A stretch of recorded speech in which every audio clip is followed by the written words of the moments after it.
Yeah. We discussed already today this unfortunate news that Mr. Navalny was detained immediately after his return to Moscow from Berlin, and therefore he is prevented from participation in the hearing. And the rapporteur asked Mr. Leonid Volkov, who is Mr. Navalny's chief of staff, to participate instead.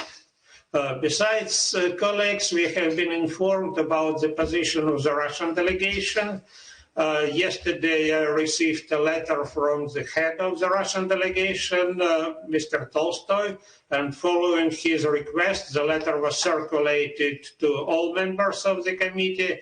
And besides, we heard an intervention of Mr. Bashkin on the same issue. So, unfortunately, it means that there will be no Russian participation at all, because the rapporteur invited also official representative of Russian authorities to take part in the hearing to express the view of the official view. But unfortunately, this is not the case, so we will have only 2 experts.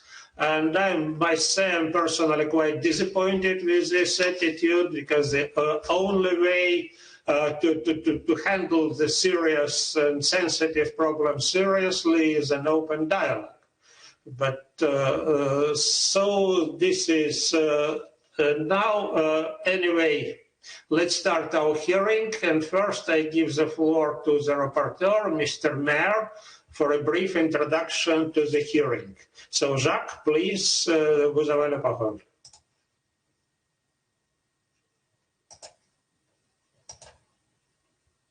Merci, Monsieur le Président. Merci pour votre introduction. Demain, il y aura 5 mois, le 20 août dernier, Alexey Navalny a brusquement été pris de malaise sur un vol entre Tomsk et Moscou en Russie. Mon avion a fait un atterrissage d'urgence à Tomsk, où M. Navalny a été transporté d'urgence à l'hôpital. Sur place, il lui a été administré des médicaments qui servent à traiter l'empoisonnement. 2 jours plus tard, le 22 août, il a été transporté par avion à Berlin en Allemagne. Puis, 2 jours après, l'hôpital de Berlin a annoncé qu'Alexey Navalny était traité pour un empoisonnement par un agent neurotoxique. 1 semaine plus tard, le gouvernement allemand a annoncé qu'il avait trouvé des traces d'un agent neurotoxique du groupe Novichok dans les échantillons de M. Navalny.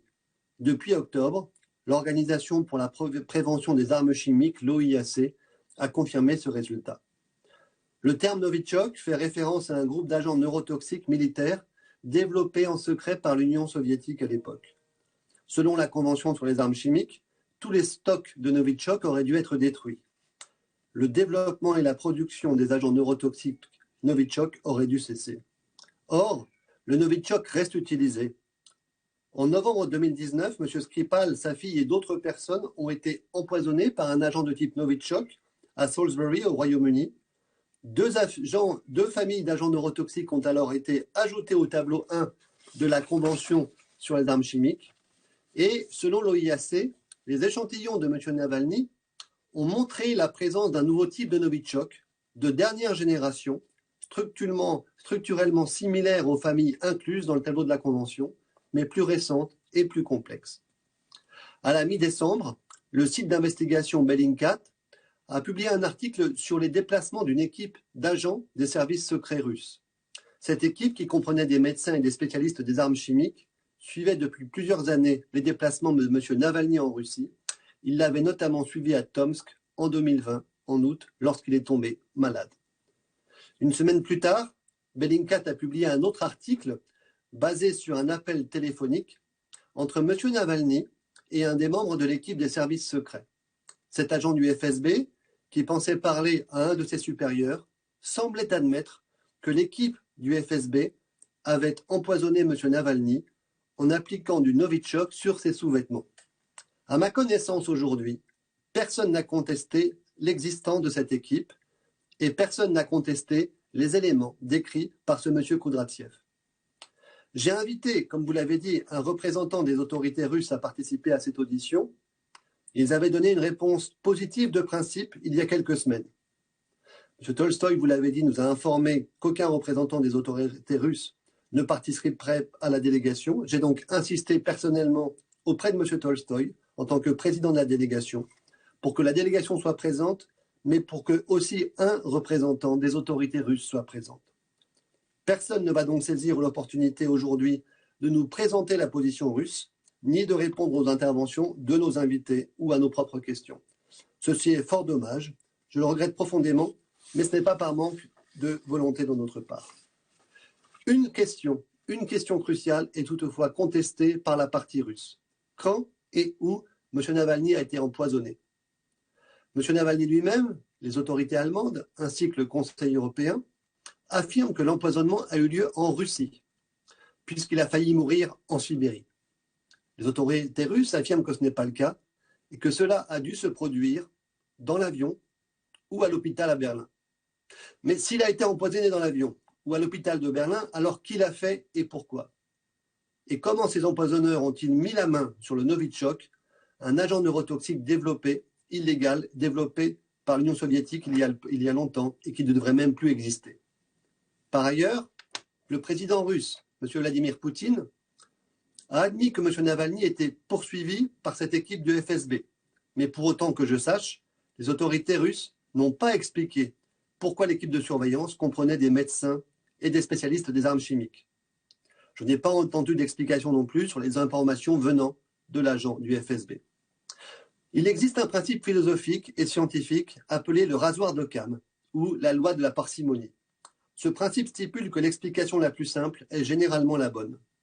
Bien sûr, une explication simple peut être réfutée, ou une explication plus complexe peut être prouvée, mais nous attendons aussi ici des éléments tangibles et pas des explications changeantes.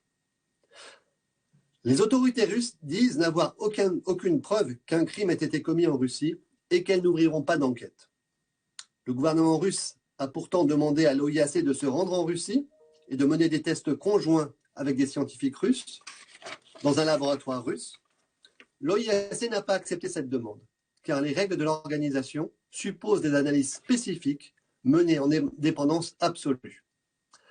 La Russie n'a pas souhaité accéder à cette demande de respecter le cadre de l'OIAC et a donc décidé de ne pas coopérer avec elle. Chers collègues, après notre réunion, je me suis rendu à Berlin le 17 décembre, où j'ai rencontré M. Navalny et parlé à des représentants des autorités allemandes. J'ai également échangé avec Christo Grozev, l'enquêteur principal de Bellingcat, qui a écrit les articles sur Navalny. J'ai échangé avec Agnès Calamar, le rapporteur spécial des Nations Unies sur les exécutions extrajudiciaires qui prépare son propre rapport. Et j'ai échangé avec de nombreux journalistes et experts. Malgré cela, je ne suis pas encore parvenu à des conclusions sur les questions en suspens. L'audition aujourd'hui devrait nous permettre de nous aider à mieux comprendre ces questions et, espérons-le, à commencer à trouver des réponses. J'avais invité M. Navalny à participer à cette réunion, audition qu'il avait gentiment acceptée. Il est détenu en Russie depuis dimanche, suite à son retour d'Allemagne. J'ai donc invité son chef de cabinet, M. Volkov, à venir nous présenter ce qui s'est passé à Tomsk et à Omsk, mais il pourra aussi évoquer largement ce qui s'est passé dimanche et lundi à Moscou, quand un tribunal très spécial a prolongé la détention de M. Navalny. Notre autre invité est M. Christo Grozev de Bellingcat, qui lui-même donc a donné lieu à ces révélations. J'attends de les écouter avec impatience. Merci, Monsieur le Président.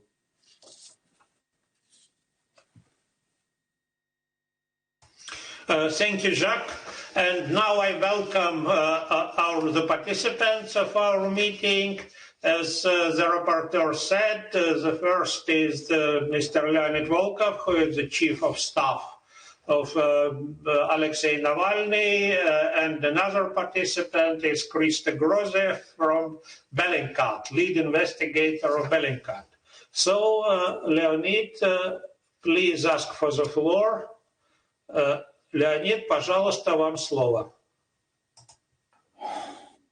Dear Chairman, dear members of the committee, that's a great honor for me to speak here, albeit I of course would prefer that Alexey will be able to be present now. Just a second. How can I do that? I don't hear myself in the phones. We hear you very well. So okay, I'll try to continue. So I was going to talk about the poisoning mainly because this is the subject of consideration for this commission, but there will be Christo Grozev witnessing next to me, and he's the expert.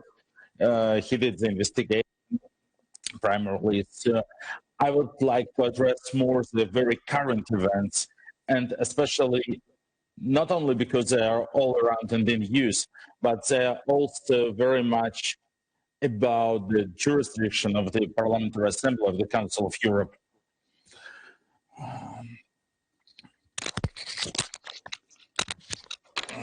Alexey Navalny is not just in jail now. He's not just an ordinary political prisoner.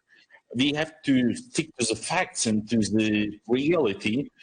Despite the news from Russia can actually drive anyone crazy by being so irrational, they still have to be reminded of two very plain and simple things. President Putin ordered to kill Alexey Navalny, his main political opponent, ordered to kill him, poisoning him with a Novichok chemical agent. And the guilt of Mr. Navalny, for which he is now imprisoned, is a guilt that he dared to survive.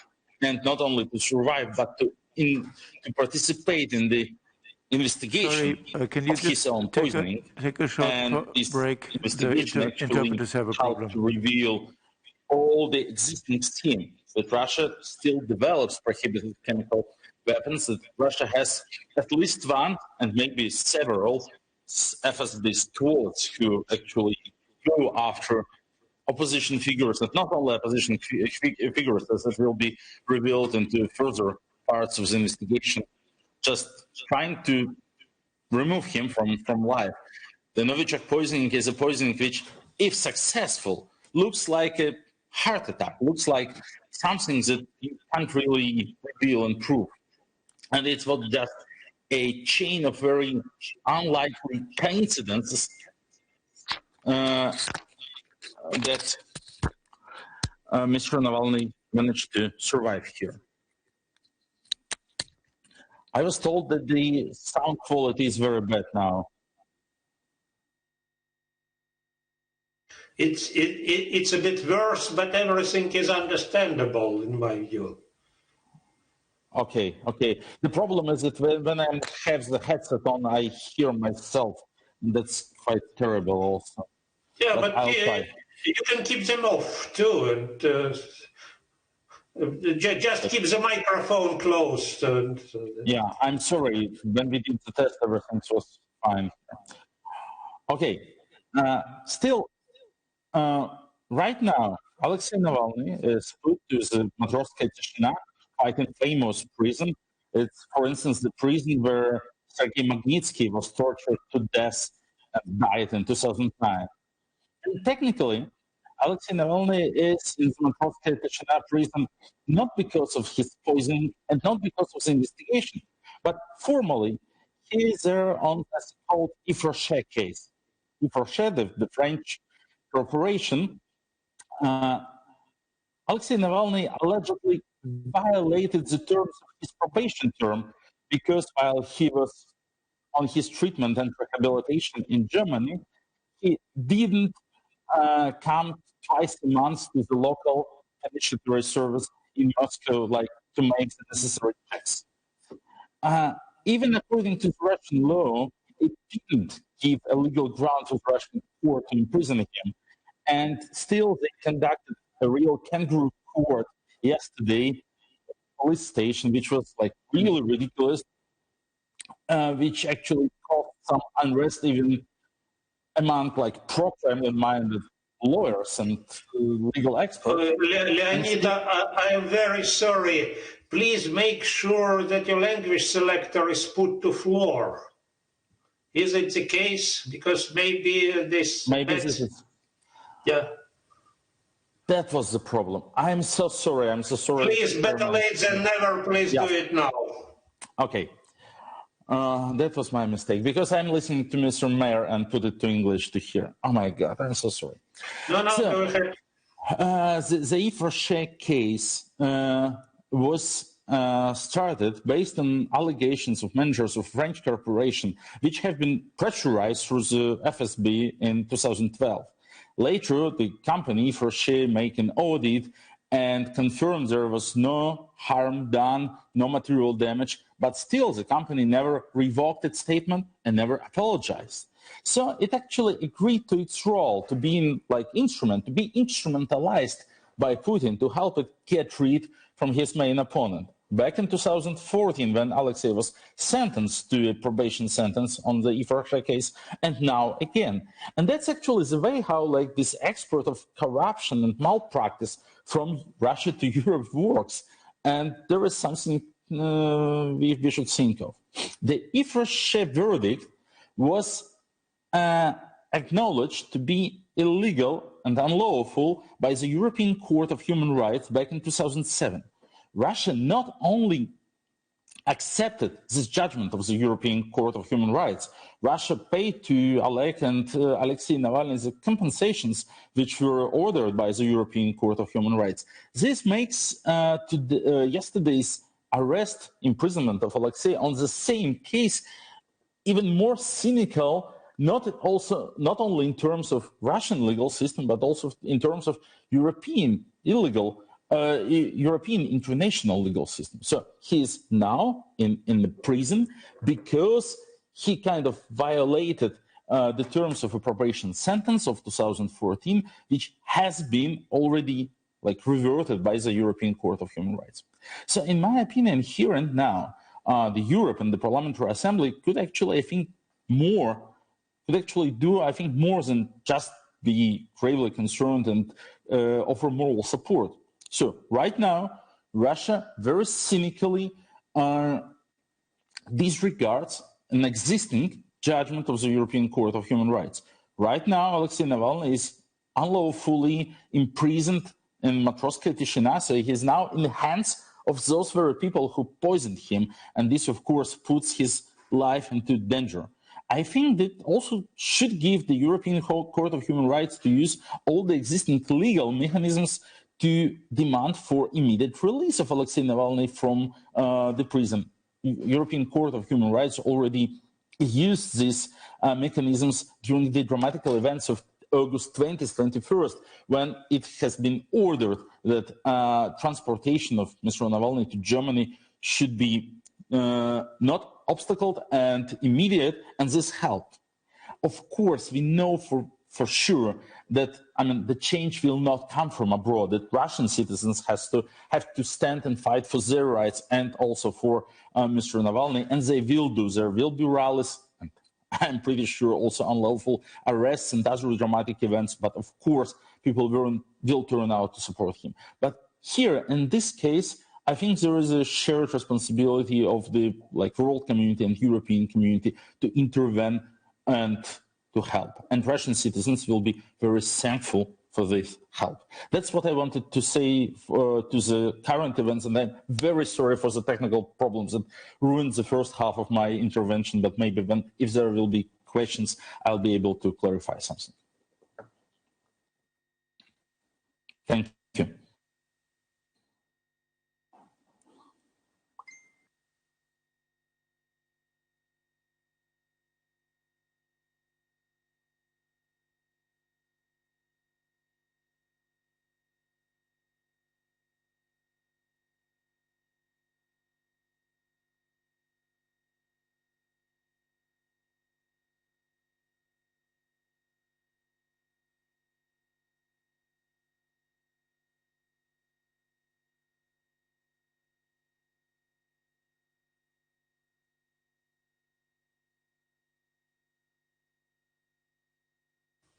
Excuse me, I also had some technical problem for a while. So thank you very much, Mr. Volkov, for your intervention, and in particular for drawing our attention to the problem of non-execution of the court judgment. Of course, we hope that the Committee of Ministers will take note of this, and also that our own rapporteur, Mr. Yestatio, has taken note on what you said, and will take this into account in his work with this report on execution of judgment. And now I invite to speak another participant of the hearing, Mr. Christo Grozev, the leading investigator of Bellingcat. So you requested the floor, so Christo, please, the floor is yours.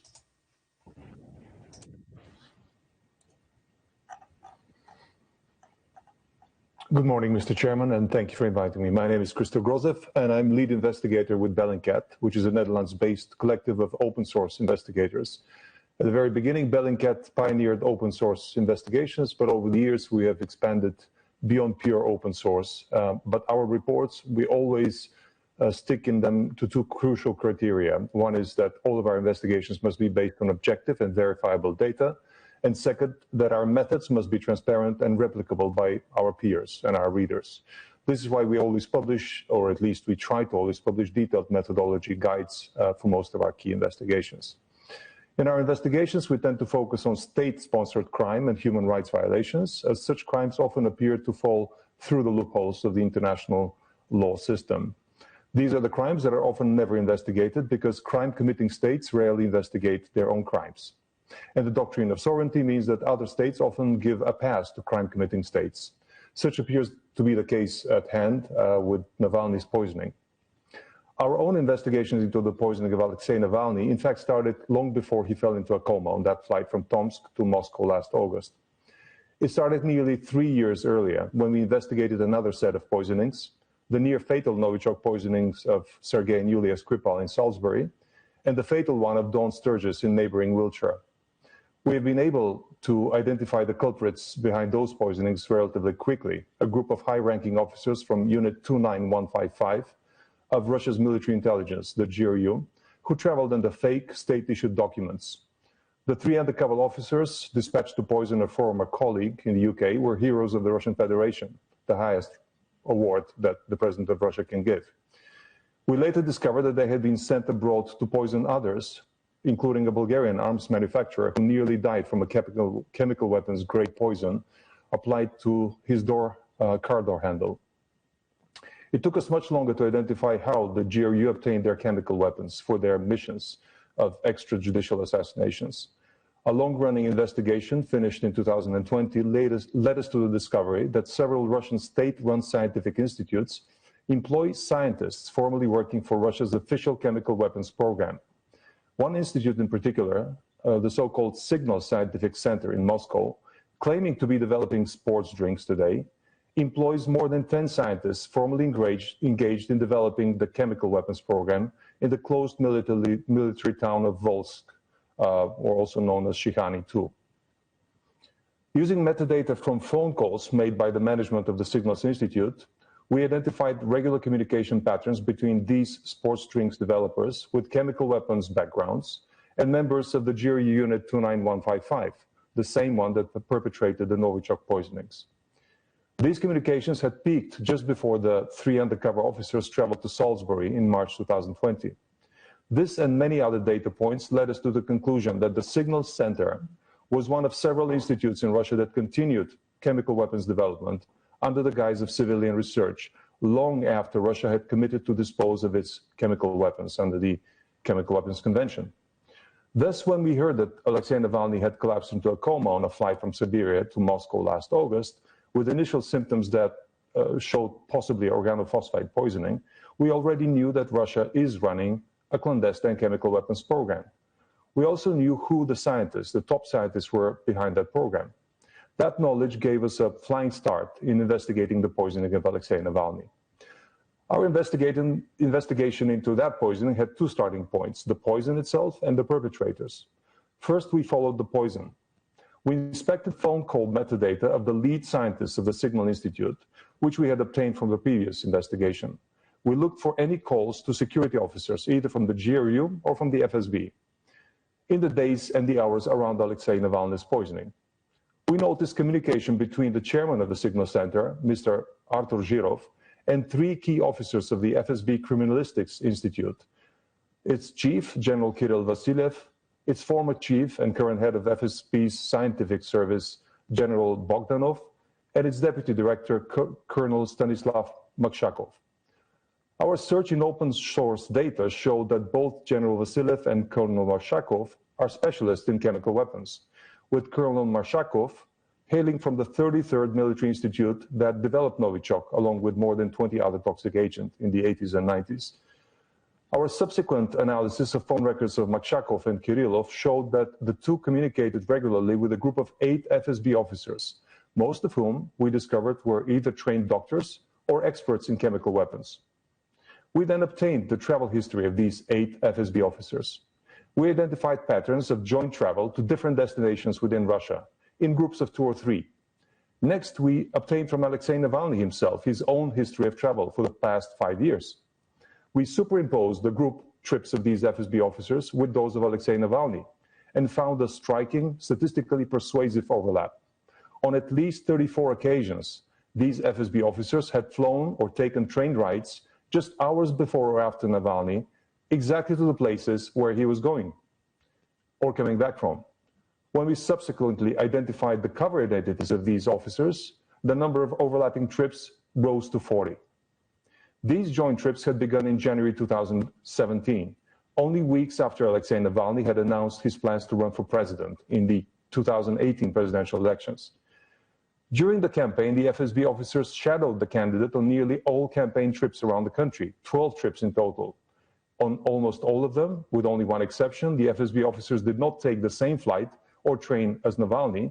They chose to fly just before or after him on most locations, or from a different airport when possible. Importantly, these FSB officers only shadowed Navalny when he had an overnight stay at the destination, never tailing him on short-term, same-day trips.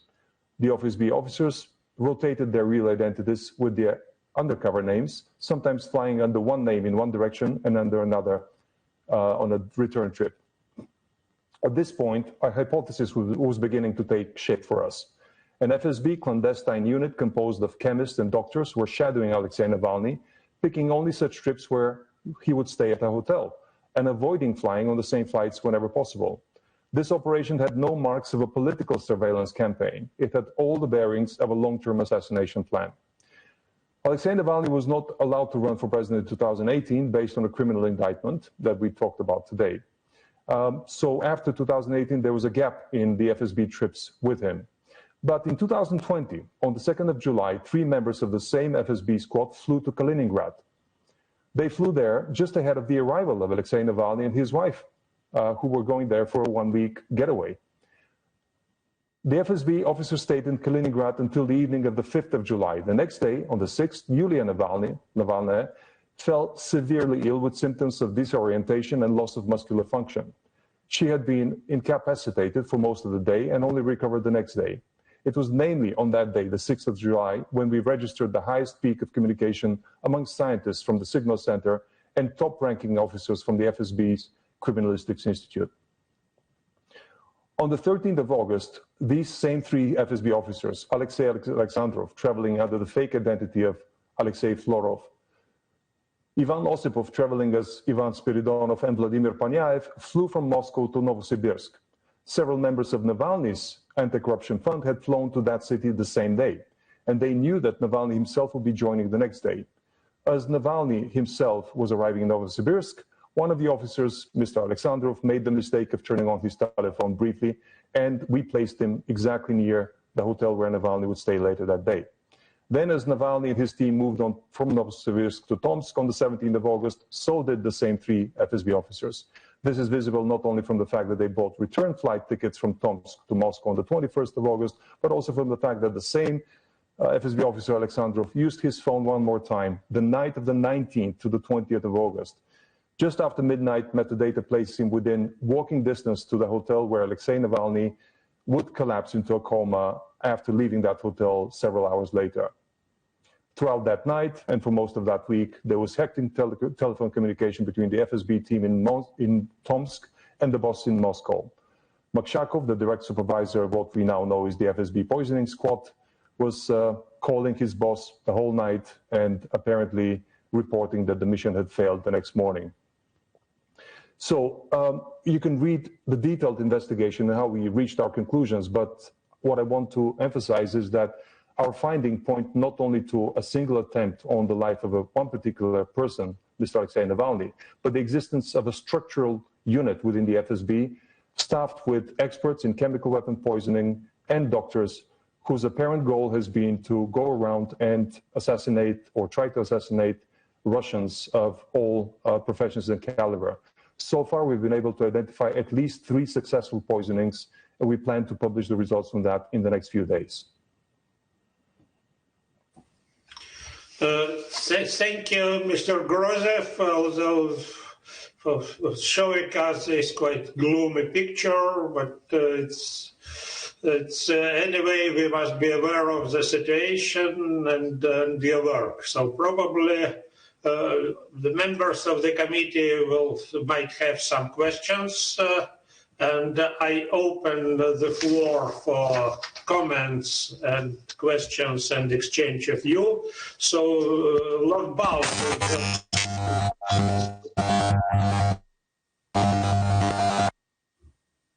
Okay, some trouble. Disappeared. So Lord Balf is the first on my list. Please, Richard, the floor is yours. Which is EU foreign ministers yesterday said, and I quote, the EU will follow closely the developments in this field. Richard, sorry, please make sure that your language selector is switched to floor. Otherwise, we can barely hear you. Yeah, okay, I've done it. Sorry, yes. my mistake. The EU foreign ministers yesterday said, and I quote, the EU will follow closely the developments in this field and will continue to take this into account when shaping its policy towards Russia. I think that the representative of Bellingcat has made some very detailed and quite specific allegations, and I do think that our Russian colleagues, because that's what they are, they're in the Council, owe it to us now to come back with an explanation of what actually happened, because this is not allegation, this is very specific and detailed accusation, and I just feel that the next stage should be to formally ask our Russian colleagues to reply to the individual points made by Bellingcat. Meanwhile, I would hope that we won't overreact, but we mustn't not react, because this is a serious situation. I've often said that the mark of a democracy is not whether you have a free election, but whether you can have a transfer of power. This doesn't seem to me that it's pointing in the direction of a free election where power could be transferred. So I do think there are questions to answer, and I hope they will be answered. Thank you. Thank you, Lord Balf. Mr. Mereshko is the next on my list. So, Mr. Mereshko, please, the floor is yours.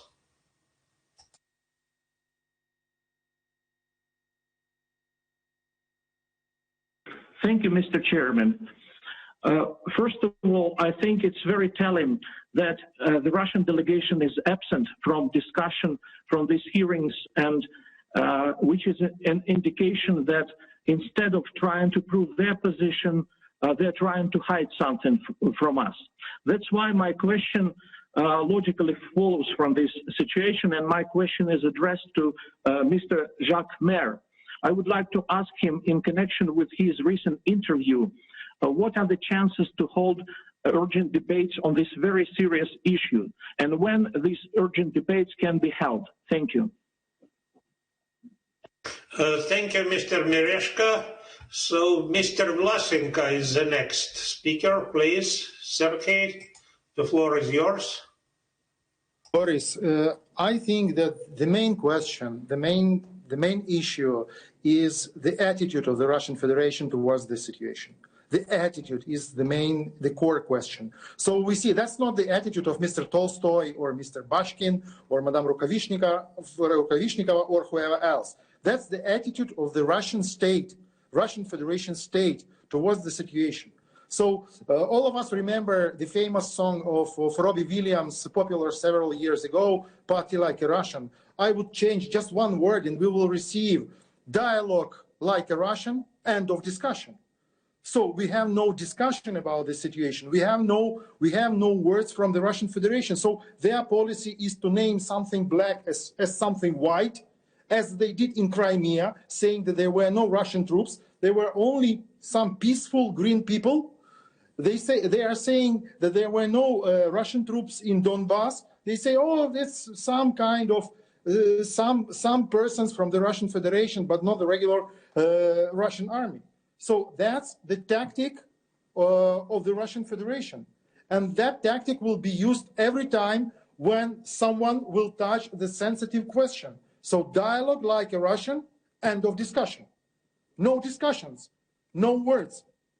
And the second thing which I want to talk about is the latest developments with Mr. Navalny case. So talking about that, I feel like a deja vu because we have the same situation in Ukraine when the main rival of Mr. Yanukovych's regime, Madame Tymoshenko, was under politically motivated persecution. We have totally the same situation. So I fully understand what Mr. Navalny feels.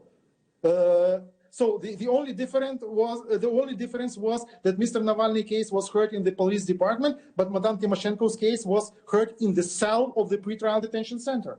So we should discuss that. That's the question of the human rights. That's not the anti-Russian, anti-someone situation. That's a question of human rights. Thank you. Thank you, Mr. Vlasenko. Sunna Eversdottir is the next speaker. Sunna, please, the floor is yours.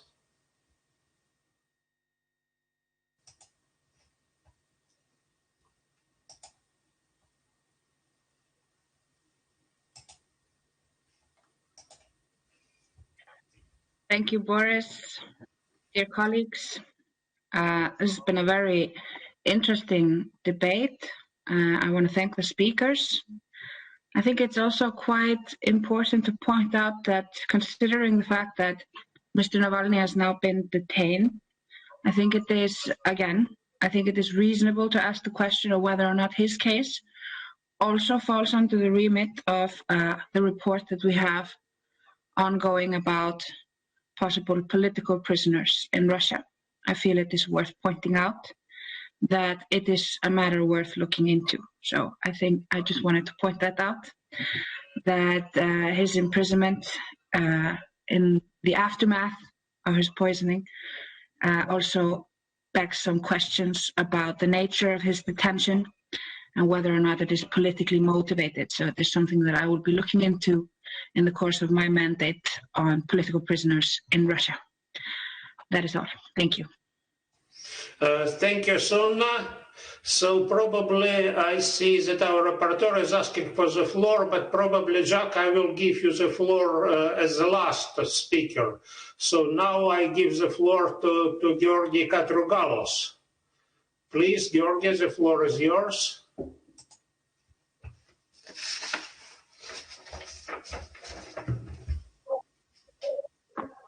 Thank you. Thank you very much, Chair.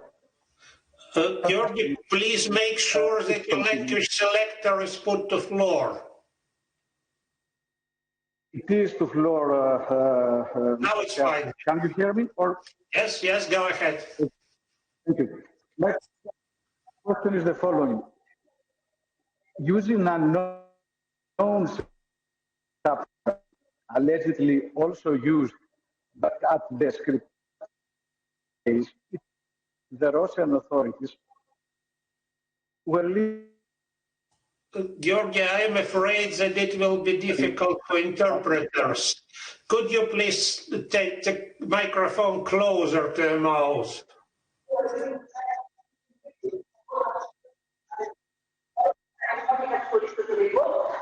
I will try, Mr. Chairman. Sorry for that.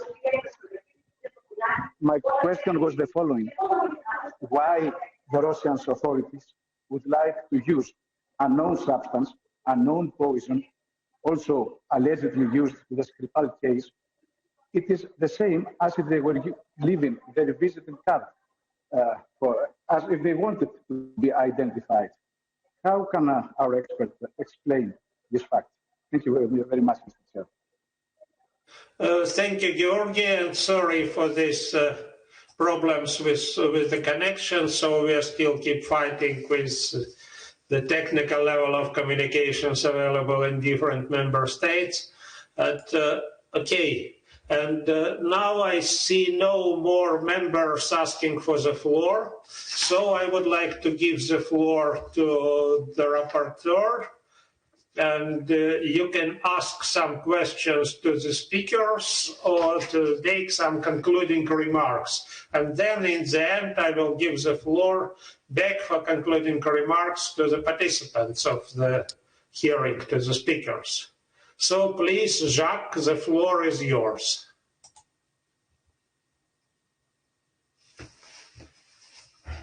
Merci, Monsieur le Président. Je ne la demande jamais avant mon tour, bien évidemment. Premier élément, une question pour M. Grozev. Comment est-ce que les autorités russes ont répondu aux différents articles de Bellingcat? Est-ce qu'elles ont eu des éléments de dénégation précis? Deuxièmement, une question à M. Volkov. Est-ce que M. Navalny a donné son accord aux Allemands pour envoyer des échantillons biologiques aux Russes? Et dans ce cas-là, est-ce que les Allemands ont donné suite à cette demande de M. Navalny? Troisième élément, concernant effectivement les aspects judiciaires, il est certain que pour répondre à la question de droit, il est certain que M. Navalny a fait l'objet de jugements dans le passé qui ont été considérés, notamment dans le cadre de l'affaire Kirovles, comme étant, je cite la Cour, fortement craindre que la véritable motivation des poursuites engagées contre les requérants et leur condamnation était de nature politique. Donc ça a déjà été évoqué par la Cour. Et puis, dans l'arrêt Yves Rocher, effectivement, qui a été cité et qui est celui pour lequel il est aujourd'hui interné, il est indiqué par la Cour qu'effectivement, il y a donc bien eu une violation de l'interdiction de prononcer une peine sans loi. Donc, de ce fait, quand les Russes, d'un côté, refusent à M. Navalny de pouvoir faire enregistrer ses plaintes, quand de l'autre, ils font une négation d'un arrêt de la Cour de 2014, on voit très bien qu'il y a un problème juridique absolument majeur. Le fait qu'aujourd'hui, ils disent ne pas avoir de coopération judiciaire avec les États de l'Union européenne est en fait lié largement au fait qu'eux-mêmes n'ont pas souhaité d'enquête judiciaire. Donc pourquoi coopérer avec une enquête judiciaire quand nous-mêmes, autorités russes, nous ne faisons pas d'enquête judiciaire, la coopération judiciaire ne s'applique pas. Voilà, ce sont des points sur lesquels j'aimerais bien entendre M. Volkov aussi. Merci, M. le Président.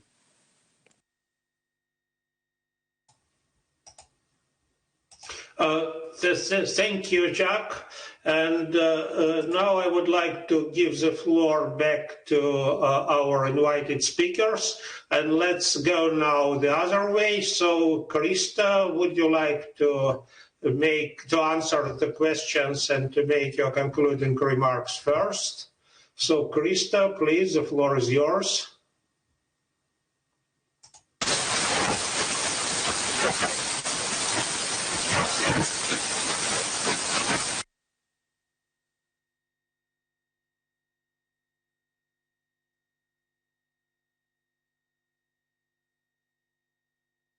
Christo, please, could you ask for the floor once again? Yes, let's try once again. Christo, the floor is yours.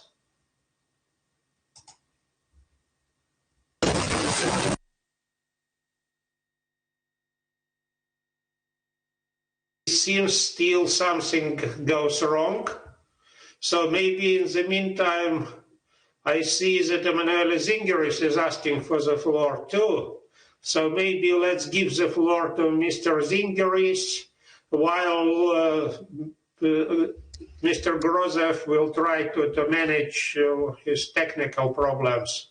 Yes, Emanuele, please, the floor is yours. Yes, dear Chairman, dear colleagues.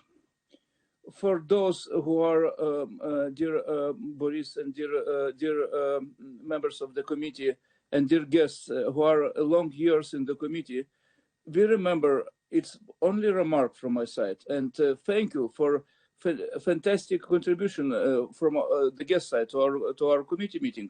But the basic issue is, dear friends, related to our previous rapporteurships and now to Navalny. So we asked for several times our committee, Venice Commission, if you remember, about upper hand of international law and basic human rights convention in Russia Federation. And it was the basis for challenge, if you remember, in last January. The basis for challenge was issue related to the changes of Russia constitution, and now like outcome of that, we have not working Strasbourg court implementation decision in case of Navalny and other cases. We asked for cooperation with our rapporteurs from our committee, and it was no answer. I was not allowed to cross the border for Boris Nemtsov case. Probably we sent many, dear Chairman, we sent many requests to Russian Federation for cooperation. For that reason, that we achieve a critical mass in this case. And Navalny case is not only Navalny case, but is on the top of all those critical mass. I think we should be based on a very clear reaction to Navalny case, including our former approach for cooperation and to Russia Federation, and they're not answering and not letting our rapporteurs not answering for cooperation with our committee and with our assembly. For that reason, that the main challenge, if you remember, for Russia Federation was when they will be inside of the assembly, they will implement the court, Strasbourg human rights court decisions. And this main challenge was not in satisfied way answered from Russia Federation. And okay, in special case, dear Boris, in special case, in Navalny case with Strasbourg law, we should make our political consideration on political level and react to the probably urgent debate issue to have everything in one, all our experience in one of not cooperating with our committee and our and our assembly. So that's my only remark, dear Chairman. Thank you.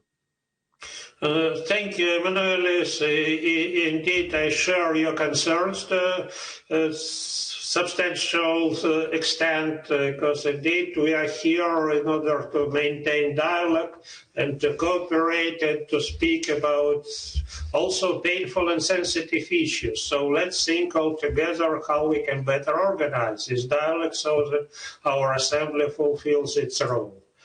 I see no more members asking for the floor, so let's hope that Christo has coped his technical problems. So, Christo, the floor is yours. Mr. Grozev, yes.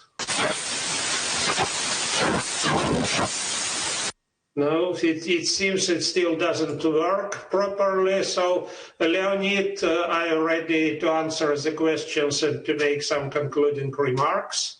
So, Mr. Volkov, Leonid, the floor is yours.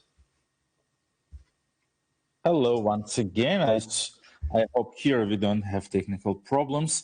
Thank you, Mr. Chairman, once again, and thank you, dear members, for your questions. So I'll try to address them all very briefly in my 2 minutes. Why did they use Novichok if it's a known poison? We don't have to do the so-called systematic survivors mistake here, I believe. Mr. Navalny's poisoning as well as Skripal poisoning are 2 well-known cases of failed Novichok poisoning, but there were very many successful attempts, as recent Bellingcat investigations revealed. So the plan was not just to kill, the plan was to kill so it could be represented as a heart attack or like some other medical condition. The plan of the perpetrators was that Alexei would die in Russia on the flight, and Russian forensic would never find anything. That's it, plain and simple. The question about Germany and transmitting medical samples, our understanding is shared, as I know, by Germany, is also that a Russian citizen was assassinated in Russia, on Russian soil. So there is no legal ground for a criminal investigation in Germany. The only country that should and has to perform a criminal investigation is Russia, of course, and Russia still doesn't do it. They have denied also in Russian courts numerous our requests to launch a criminal investigation. They have dozens of samples of blood and clothes and so on. They never returned to Mr. Navalny his clothes in which he was on that near fatal flight. They never published any results of like forensic research on the samples they have.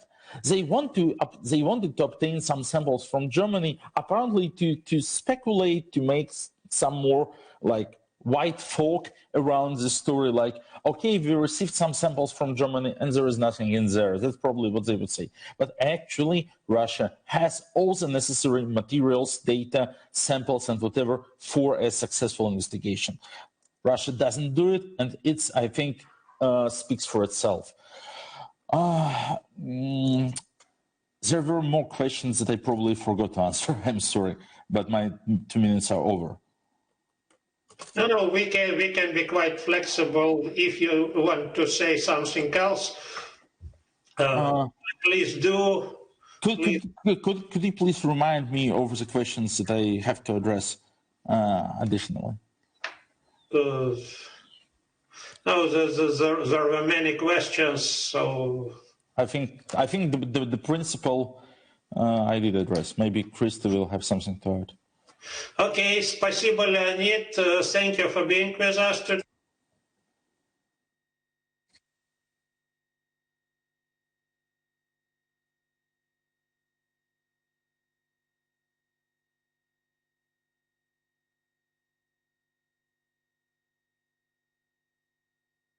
Chairman, your microphone is off. Sorry, excuse me, please. So let's try the last time to give the floor to Mr. Grozev. So, Christo, please, the floor is yours. You think this time it works? Can you hear me now? 1, 2, 3. Can you hear me? Okay, good. Let's try. I think I'm happy that I had to be intervened by Leonid, because he answered one of the questions that I had to. So thank you, Leonid. Regarding the question about response from the Russian state, no, we have not received an official response from the Russian state. In fact, every publication of a serious investigation into Russian wrongdoing that Bellingcat has produced. Grozev, are you on floor? Are you on floor? Yes, I am on the floor. Yes, I am on the floor. So it is not a problem on my end, unfortunately. But any investigation we have published gets the same reaction from Russian authorities. Bellingcat is not somebody that we should respond to. We will answer these questions when they come from an official intergovernmental body. That's why we were so hopeful that through the Council of Europe today we will be able to pose questions to the Russian Federation and receive a response. The only response we have received indirectly is from Mr. Vladimir Putin himself, who personally addressed our investigation during the year-end press conference he did, where he essentially admitted that the officers we had identified were FSB personnel and FSB officers, but he disputed our finding that they were there to poison him, because in his words, if that was their goal, they would have finished it.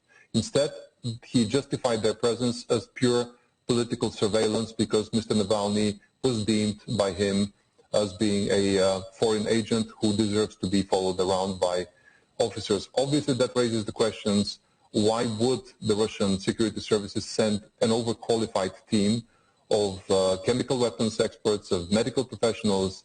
Why would they use the same team over 5 years that would go against any logic of surveillance? And we really need to hear an innocent hypothesis, a null hypothesis, about why our findings are not what they seem to be, but the Russian government and its proxies have refused to answer any questions. Thank you, Christo. Thank you for being with us today. And we are also very much interested in obtaining answers to your questions. And our rapporteur, I'm absolutely sure, will do his best to receive these answers. And now I see that Jacques Maire again is asking for the floor. So please, Jacques, your concluding remarks. The floor is yours.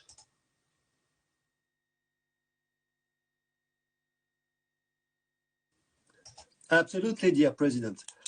First, I would like to thank very much Mr. Volkov and Mr. Grozev, who have been very, very instrumental in the quality of the investigation we went through in the past weeks and months.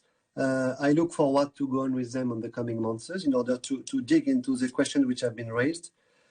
Secondly, I'd like to ask the authorization from the Commission in order to be able to go to Russia as soon as it is possible. Of course, we know that there is a pandemic also right there, but it's true that it would be a very important element of our work if we can go underground, both to see the authorities in Moscow and also probably to go to the places where the events have been developed in Siberia. And the last point, which have been asked by some of our colleagues, and I think probably Mr. Dengeris, it was the case for two colleagues at least, the question of an urgent debate. And for that, I would say that it would be useful probably to be able to have an urgent debate in order to gather also the contribution of our Russian colleagues and to put some visibility on this at a very, I would say, very difficult moment where Mr. Navalny is in prison. And I think we should give light to this situation. Thank you very much. Thank you, Jacques. So the rapporteur asks for authorization by the committee to make a fact-finding visit to Russia.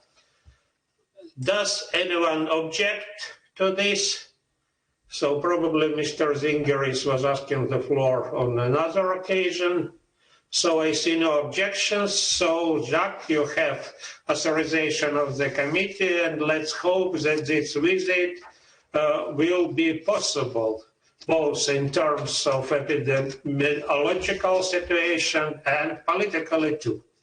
This brings us to the end of this item. So once again, I would like to thank our speakers for